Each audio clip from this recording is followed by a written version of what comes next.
ಶ್ರೀ ಸುತ್ತೂರು ಮಠ ಜಗದ್ಗುರು ಶ್ರೀ ಶಿವರಾತ್ರಿ ದೀಕ್ಷಾ ಕೇಂದ್ರ ಮಹಾಸ್ವಾಮೀಜಿ ಮಂಗಳೂರು ಸಾನ್ನಿಧ್ಯ ಭಿನ್ನ ಸಾಮರ್ಥ್ಯದ ಮಕ್ಕಳ ಶಾಲೆಗೆ ಶುಕ್ರವಾರ ಭೇಟಿ ನೀಡಿದರು. ಈ ಸಂದರ್ಭ ಶಾಲೆಯ ಮುಖ್ಯಸ್ಥರಾದ ವಸಂತಕುಮಾರ್ ಶೆಟ್ಟಿ ಮತ್ತು ಅವರ ಶಿಕ್ಷಕ ವರ್ಗ, ಆಡಳಿತ ಮಂಡಳಿ ಆತ್ಮೀಯವಾಗಿ ಬರಮಾಡಿಕೊಂಡರು. ಸ್ವಾಮೀಜಿಗಳು ಸಾನ್ನಿಧ್ಯ ಭಿನ್ನ ಸಾಮರ್ಥ್ಯದ ಮಕ್ಕಳ ಶಾಲೆ ಮತ್ತು ವ್ಯವಸ್ಥೆಗಳನ್ನು ವೀಕ್ಷಿಸಿದರು. ಬಳಿಕ ಸರಳ ಸಭಾ ಕಾರ್ಯಕ್ರಮ ನಡೆಯಿತು.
ಮತ್ತು ತಾವು ಮಾಡಿರುವಂಥ ಸೌಲಭ್ಯಗಳನ್ನು ನೋಡಿದರೆ ಇದು ಸರ್ಕಾರವೂ ಈ ರೀತಿಯಾದಂಥ ಒಂದು ಸಂಸ್ಥೆಯನ್ನು ಕಟ್ಟಲಿಕ್ಕೆ ಅಥವಾ ನಡೆಸಲಿಕ್ಕೆ ಸಾಧ್ಯವಾಗುವುದಿಲ್ಲ. ಆದರೆ ತಾವೆಲ್ಲ ಸಮಾನ ಮನಸ್ಕರು, ಸಮಾಜಕ್ಕೆ ಕೊಡುಗೆಯನ್ನು ಕೊಡಬೇಕು, ಅದರಲ್ಲೂ ವಿಶೇಷ ಚೇತನ ಮಕ್ಕಳಿಗೆ ಒಂದು ನೆಮ್ಮದಿಯ ನೆಲೆಯನ್ನು ಒದಗಿಸ್ಕೊಡ್ಬೇಕು ಅನ್ನುವಂಥ ನಿಟ್ಟಿನಲ್ಲಿ ತುಂಬ ಶ್ರಮವನ್ನು ವಹಿಸಿ ತಾವು ಈ ಸಂಸ್ಥೆಯನ್ನು ಕಟ್ಟಿದ್ದೀರಿ, ಬೆಳೆಸಿದ್ದೀರಿ ಮತ್ತು ಬೆಳೆಸ್ತಾ ಇದ್ದೀರಿ. ಈ ಸಂಸ್ಥೆ ಎಲ್ಲ ಸಂಸ್ಥೆಯಲ್ಲಿ ತೊಡಗಿಸ್ಕೊಂಡ ಎಲ್ಲರಿಗೂ ನಾನು ಕೈ ಮುಗಿದು ನಮಸ್ಕರಿಸಿ, ಈ ಸಂಸ್ಥೆಯಲ್ಲಿ ತೊಡಗಿಸ್ಕೊಂಡ 62 ಜನ ಸಿಬ್ಬಂದಿಗಳಿಗೂ ವಿಶೇಷ ಗೌರವವನ್ನು ಸೂಚಿಸ್ತಾ ನನಗೆ ಮಾತನಾಡಲಿಕ್ಕೆ ಅವಕಾಶ ಕೊಟ್ಟಂತೆ ತಮ್ಮೆಲ್ಲರಿಗೂ ವಂದಿಸಿ ನನ್ನ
Madam, excuse me, madam, hello, excuse me, madam.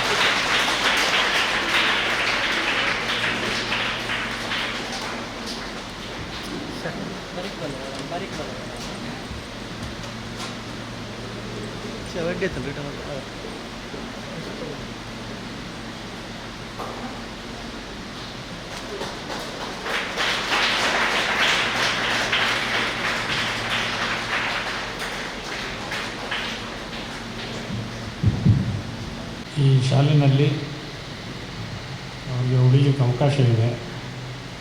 ಎಲ್ಲ ರೀತಿಯ ಸೌಲಭ್ಯಗಳನ್ನು ಕೂಡ ಕಲ್ಪಿಸಿಕೊಟ್ಟಿದ್ದಾರೆ. ಇಲ್ಲಿರುವಂತಹ ವಿಶೇಷಚೇತನ ಮಕ್ಕಳು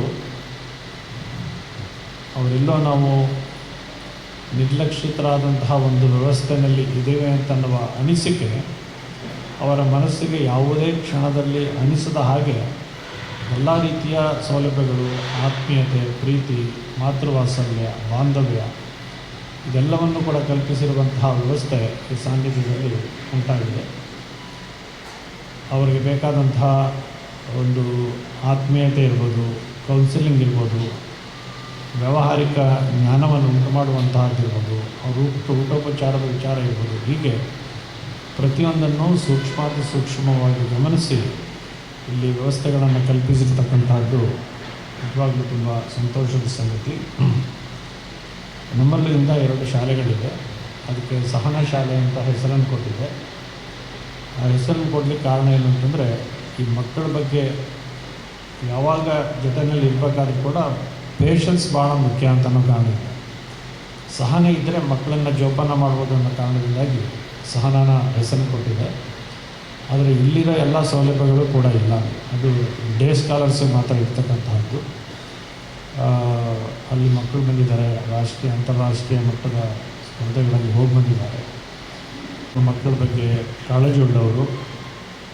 ಅದರಿಂದ ಅವ್ರು ಬಂದರೆ ಕ್ರೀಡಾಕೂಟ ಚೆನ್ನಾಗಿ ನಡೆಸ್ತಾರೆ ಅಂತ ಅನ್ನೋದು ಅವ್ರು ಮೊದಲನೇ ಸಂದರ್ಭದಲ್ಲಿ ನೋಡಿದಾಗಿಂದ ನಮಗೆ ಮನವರಿಕೆ ಆಗಿತ್ತು.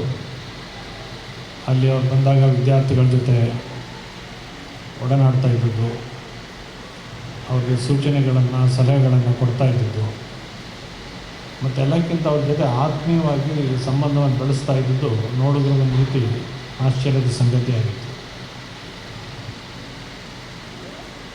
ಅವರು ಕಳೆದ 40 ವರ್ಷಗಳ ಹಿಂದೆ ಅವರು ಶ್ರೀಮತಿ ಉಷಾ ಶೆಟ್ಟಿಯವರ ಸಹಮತವನ್ನು ಪಡೆದು ಒಂದು ಸಂಕಲ್ಪವನ್ನು ಮಾಡಿದ್ರು ಅಂತನ್ನೋ ಕಾರಣದಿಂದಾಗಿ ಇವತ್ತು ಸಾನ್ನಿಧ್ಯ ಇಷ್ಟು ದೊಡ್ಡದಾಗಿ ಬೆಳೀಲಿಕ್ಕೆ ಸಾಧ್ಯ ಆಗಿದೆ. ಇಲ್ಲಿ ಒಟ್ಟು ಸುಮಾರು 200ಕ್ಕೂ ಹೆಚ್ಚು ಮಕ್ಕಳು ಆಶ್ರಯವನ್ನು ಪಡೆದುಕೊಂಡಿದ್ದಾರೆ. ತಂದೆ ತಾಯಿಗಳು ಇಂಥ ಮಕ್ಕಳನ್ನು ಜೋಪಾನ ಮಾಡೋದು